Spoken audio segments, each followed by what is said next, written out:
Bismillahirrahmanirrahim. Assalamualaikum warahmatullahi wabarakatuh. Alhamdulillah wassalatu wassalamu ala rasulillah wa ba'd. Kita masuk pada hadis yang kedua, hadis dari Umar bin Khattab radhiyallahu ta'ala anhu. Dan insya Allah kita akan bagi dalam dua bagian.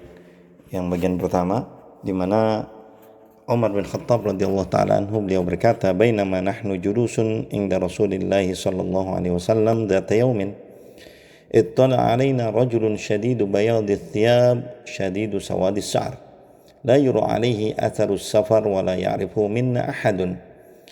Tatkala kami sedang duduk-duduk bersama Rasulullah sallallahu alaihi wasallam pada suatu hari, tiba-tiba datang seseorang di majelis kami itu, seseorang yang syadidu bayadus thiyab, pakaiannya sangat bersih, sangat putih sangat putih, wa syadidu sawadis sa'r, dan kulitnya juga sangat hitam la yura alaihi atharus safar, tidak terlihat jejak perjalanan pada dirinya, wala ya'rifuhu minna ahadun, dan tidak ada seorang pun dari kami yang mengetahuinya. Hatta jalasa ilan Nabi sallallahu alaihi wasallam, sampai kemudian dia masuk, kemudian datang dan duduk di hadapan Nabi sallallahu alaihi wasallam. Fa asnada rukbatayhi ila rukbatayhi, maka beliau kemudian menempelkan lututnya dengan lutut Rasulullah. Wa wada'a kaffayhi ala fakhidayhi, dan beliau meletakkan tangannya di atas pahanya Rasulullah.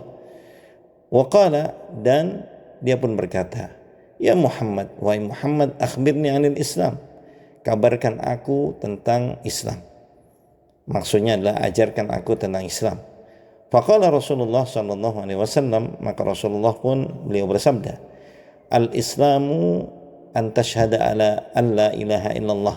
Islam itu adalah engkau bersaksi bahwasanya tidak ada ilah, tidak ada Tuhan yang berhak disembah kecuali Allah, wa anna Muhammadan Rasulullah, dan bahwasanya Muhammad itu adalah utusan Allah, wa tuqimus shalah, engkau menegakkan salat, wa tu'tiyaz zakah, engkau menunaikan zakat, wa tasuma Ramadan, engkau berpuasa di bulan Ramadan, wa tahujjal baita in istata'ta ilaihi sabila, dan engkau pergi berhaji bagi apabila engkau mampu untuk berjalan ke rumah Allah. Qala, maka orang itu pun berkata, "Sadaqt," engkau benar. Fa'ajibna lahu yas'alu wa yusaddiquhu. Kami kaget, kok dia bisa bertanya tapi membenarkannya. Ikhwatiddin azanillah wa yakum, ini adalah bagian pertama tentang hadis yang disebut sebagai hadis Islam atau juga disebut sebagai hadis sunnah Maka yang pertama tadi kita sebutkan fawaid atau faedah dari hadis ini. Yang pertama, bahwasanya hadis ini, hadis diriwayatkan Umar bin Khattab, disebutkan juga sebagai hadis sunnah atau induk rujukan sunnah, dan di dalamnya menerangkan tentang tingkatan kaum muslimin di dalam agama mereka. Jadi kenapa sunnah? Karena dijelaskan rukun Islam, rukun iman, dan rukun ihsan. Ini adalah semua tentang agama atau tentang sunnah, yaitu tentang Islam. Yang kedua, kita bisa lihat di dalam hadis tersebut, di antara kebahagiaan para sahabat Nabi sallallahu alaihi wasallam adalah mereka sering duduk bersama Nabi sallallahu alaihi wasallam. Mereka duduk bersama para ahli ilmu, mereka cinta kepada ilmu, mereka senang kepada ilmu bersama para sahabat lainnya dalam rangka belajar ilmu agama. Dan mereka merasakan manisnya iman tatkala bersama Nabi sallallahu alaihi wasallam, tatkala bersama Al-Qur'an, bersama qala Allah qala Rasul. Dan ini adalah merupakan rutinitas yang mereka lakukan di tengah kesibukan mereka mencari ma'isyah, karena mereka juga sama mencari ma'isyah. Belajar agama adalah sumber kebahagiaan hakiki di dunia dan di akhirat.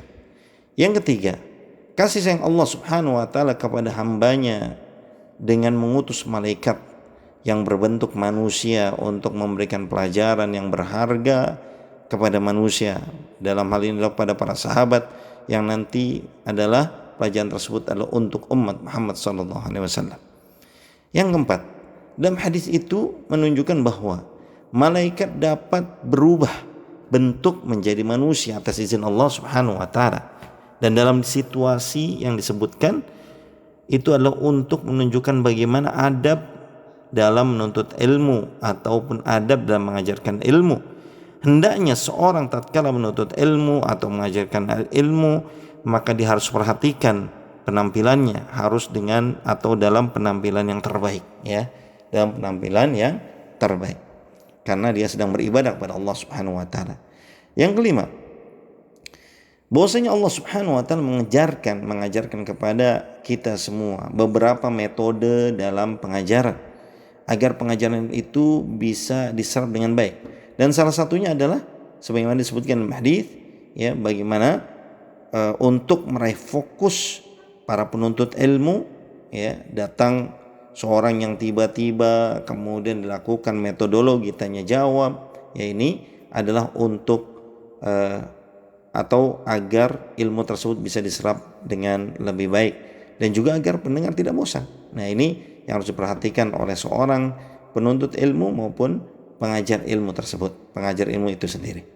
Yang keenam, bahwasanya para sahabat itu adalah orang-orang yang mengenal lingkungannya dan bahkan mengenal secara personal orang-orang yang ada di sekitarnya, di sekitar lingkungan tersebut. Sehingga merupakan satu keanehan bagi mereka. Datang seseorang, gak ada sedikit pun jejak safarnya, jejak rihlahnya, jejak perginya, ya. Tapi di sisi yang lain mereka tidak mengenalinya, ya, artinya bukan orang dekat. Tapi kok tidak ada jejak safarnya, ya. Maka di sini kita bisa lihat bagaimana para sahabat bersosialisasi dengan orang-orang yang ada di sekitarnya, saling mengenal satu sama lain. Yang ketujuh, bahwa semakin dekat seorang penuntut ilmu dengan sumber ilmu, maka semakin baik atau semakin banyak ilmu yang akan diraih, ya, karena dia bisa lebih fokus. Oleh karena itu seorang penuntut ilmu yang posisi yang terbaik adalah paling depan, lebih dekat dengan gurunya, ya, lebih dekat dengan ilmu, dia bisa lebih fokus agar bisa mendapatkan kebaikan yang banyak. Yang kedelapan, seorang penuntut ilmu harus memiliki adab kepada gurunya, ya, agar ilmu tersebut menjadi ilmu yang berkah, ya. Jadi bukan hanya sekedar pengetahuan, bukan hanya sekedar kepintaran, tapi yang kita cari adalah keberkahan. Dan sisi yang lain, seorang guru benar-benar memiliki niat yang kuat untuk apa? Untuk mengajarkan ilmu yang dimiliki dengan sepenuh hati, ya, kepada mad'unya, kepada orang yang ingin belajar ilmu tersebut, ya. Jadi diajarkan dengan tulus dan ikhlas. Yang kesembilan, kita lihat kedekatan seorang penuntut ilmu kepada ahli ilmu, ya, akan menyebabkan penuntut ilmu tersebut bisa mendapatkan ilmu yang banyak, ya. Kita lihat dalam hadis bagaimana sahabat tadi atau orang tadi datang sampai di depan Rasulullah, bahkan menempel kepada Rasulullah Shallallahu Alaihi Wasallam. Kemudian di situ disebutkan, ya Muhammad, wahai Muhammad, tidak ada di antara sahabat Nabi Shallallahu Alaihi Wasallam yang memanggil Rasulullah dengan kalimat ya Muhammad kecuali orang-orang Badui. Orang Badui adalah orang pedalaman. Yang ini menunjukkan bahwasanya dia adalah orang jauh, bukan orang sekitar. Tapi kenapa kok tidak ada athar atau jejak safarnya, ya? Dan yang 10, bahwa tingkatan yang pertama di dalam beragama adalah Islam, ya. Di dalam hadis di situ penanya bertanya kepada Rasulullah, akhbirni anil Islam, tolong ajarkan saya tentang Islam. Yang ke-11, Islam itu secara bahasa adalah tunduk dan patuh, ya. Maka seorang muslim adalah seorang yang tunduk dan patuh kepada syariat Allah dan menampakkannya. Oleh karena itu seluruh rukun Islam yang nanti dipelajari, ya, adalah syariat yang tampak, syariat yang bisa terlihat atau secara visual, ya. Yang ke-12, Islam memiliki rukun-rukun yang menyempurnakannya. Yang pertama adalah mengucapkan syahadat, persaksian bahwasanya tidak ada Tuhan yang berhak disembah selain Allah, dan bersaksi bahwa Nabi Muhammad adalah utusan Allah. Apabila seseorang mengucapkan dua kalimat syahadat tadi, maka secara otomatis dia adalah seorang muslim. Walaupun ya, kalau seorang mengatakan oh dia hanya pura-pura, tidak, kita tidak bisa menilai hati seseorang. Yang kita nilai adalah zahirnya. Secara zahir dia adalah seorang muslim. Dan tentunya ikhwatiddin azani Allah wa yakum, dua kalimat syahadat ini memiliki konsekuensi. Tidak hanya ucapan saja, tapi dia harus dipraktekkan, yaitu bertauhid kepada Allah Subhanahu wa taala, menjauhi kesyirikan, mengikuti perintah Rasulullah sallallahu alaihi wasallam. Ya. Yang ke-13, rukun yang kedua adalah menegakkan salat. Rukun salatnya, kewajiban salatnya, sunnah-sunnah salatnya, bukan hanya mengerjakannya, tapi di situ disebutkan wa tuqimus shalah, atau menegakkan salat, ya. Artinya menegakkan salat itu menegakkan rukun-rukunnya, ya. Kemudian menegakkan khusyuknya, salat yang bisa mencegah dari perbuatan keji dan mungkar. Yang ke-14, rukun yang ketiga adalah menunaikan zakat. Ini bukan hanya kewajiban, tapi ini lebih dari kewajiban, dia adalah rukun bagi setiap muslim, ya, yang memiliki harta di atas nisab dan telah sampai pada haul 1 tahun, maka wajib bagi setiap muslim untuk menunaikannya, dan wajib bagi dia untuk belajar bagaimana cara menunaikan zakatnya. Kalau saya punya harta, saya punya perusahaan, saya punya sapi, saya punya kambing, saya punya onta, ya, bagaimana cara menzakati harta tersebut. Ini adalah kewajiban kita. Bagi yang tidak menunaikannya, maka dia berdosa dengan dosa yang besar. Yang ke-15, rukun yang keempat adalah berpuasa di bulan Ramadan. Berpuasa adalah syariat yang sudah diwajibkan kepada orang-orang sebelum kita. Ya, kutiba alaikumussyam kama kutiba alal ladzina min qablikum, telah diwajibkan kepada orang-orang sebelum kita, dan bertujuan agar kita semakin bertakwa, la'allakum tattaqun. Dan yang terakhir, bahwasanya rukun yang kelima adalah menunaikan ibadah haji bagi yang mampu, dan termasuk di dalamnya juga adalah ibadah umrah. Maka barang siapa yang memiliki kemampuan untuk pergi berhaji ataupun pergi berumrah dan dia melalaikannya, maka dia telah terjatuh ke dalam dosa yang besar, karena keduanya adalah rukun yang menyempurnakan Islam seseorang. Ikhwatiddin azani Allah wa yakum, demikianlah ya yang kita bisa ambil faedah dari bagian pertama dalam hadis yang kedua.